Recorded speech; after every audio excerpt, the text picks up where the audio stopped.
My dear friends, இப்போ நான் சொல்ல போகிறது ஷேர் ஆர் எஃப்டி. இதில் ரெண்டில் எது பெஸ்ட்டு? இது நிறைய பேர் என்ன கேட்கக்கூடிய கேள்விகள் தான். இதில் எது சார் பெஸ்ட்டு? ரெண்டுமே ரெண்டுமே பெஸ்ட்டு தானே, இல்லை இது எஃப்டி பெஸ்ட்டா இல்லை ஷேர் பெஸ்ட்டா அப்படின்னும் போது இதை பற்றின உங்களுக்கு ஒரு புரிதல் இருந்தால் தான் இது ரெண்டுத்துக்குள்ள வித்தியாசம் என்னென்னு தெரியும். அதை பற்றி தான் இந்த வீடியோ உங்களுக்கு போட போகிறேன். தயவு செய்து சப்ஸ்கிரைப் பண்ணாதவங்க சப்ஸ்கிரைப் பண்ணிவிட்டு பெல் பட்டன் அழுத்துங்க. தேங்க்யூ. என்னங்க இந்த வார்த்தை சொல்கிறீங்களே, எஃப்டினா என்ன அது முதல்ல தெரிஞ்சுக்கணும். அதுக்கடுத்து ஷேர் அப்படின்னா என்னன்னு முதல்ல தெரிஞ்சுக்கணும். அதையும் தெரிஞ்சுக்கணும்.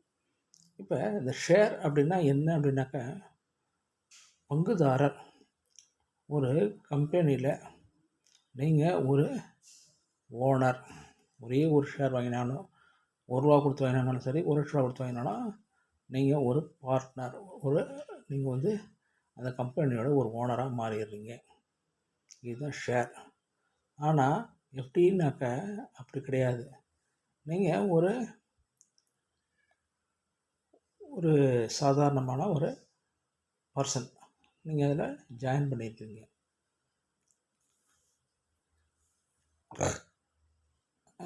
நீங்கள் ஒரு வாடிக்கையாளர். இந்த வாடிக்கையாளருக்கும் ஓனருக்கும் வித்தியாசம் இப்போ புரிஞ்சுப்பீங்கன்னு நினைக்கிறேன்.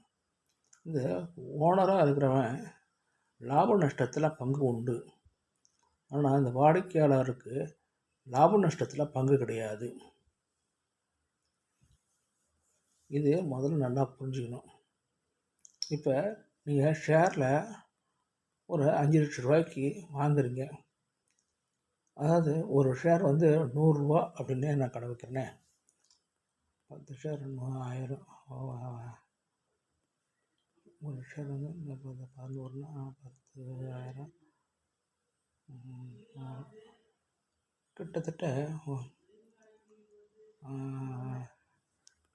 5 லட்ச ரூபாய்க்கு நான் ஒரு 10,000 ரூபாய்க்கு வாங்குறேன்னா ஒரு 100 ஷேர் நான் வாங்குகிறேன்.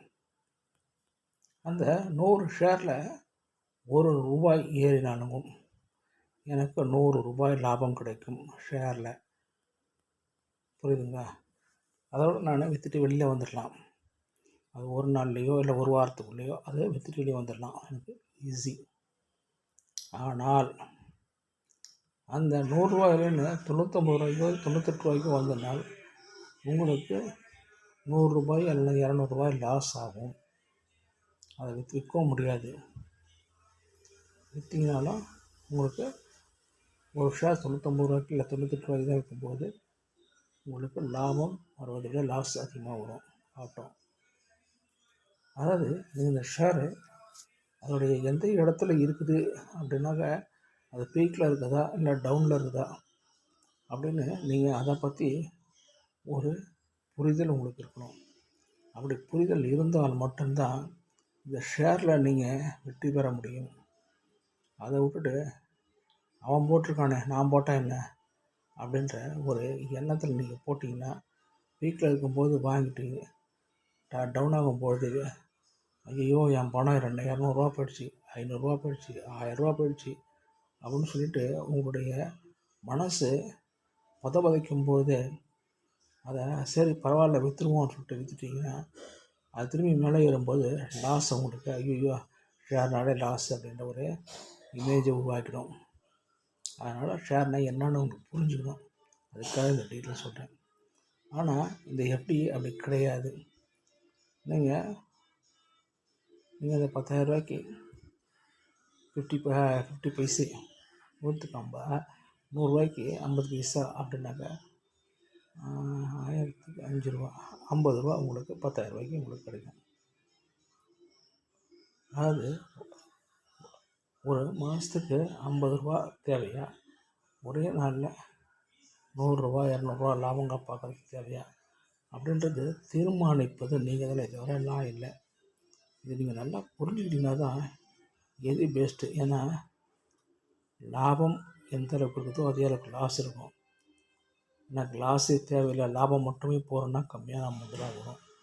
இதில் எது பெஸ்ட்டு, எது உங்களுக்கு தேவை அதை தீர்மானிக்கக்கூடியது நான் இல்லை.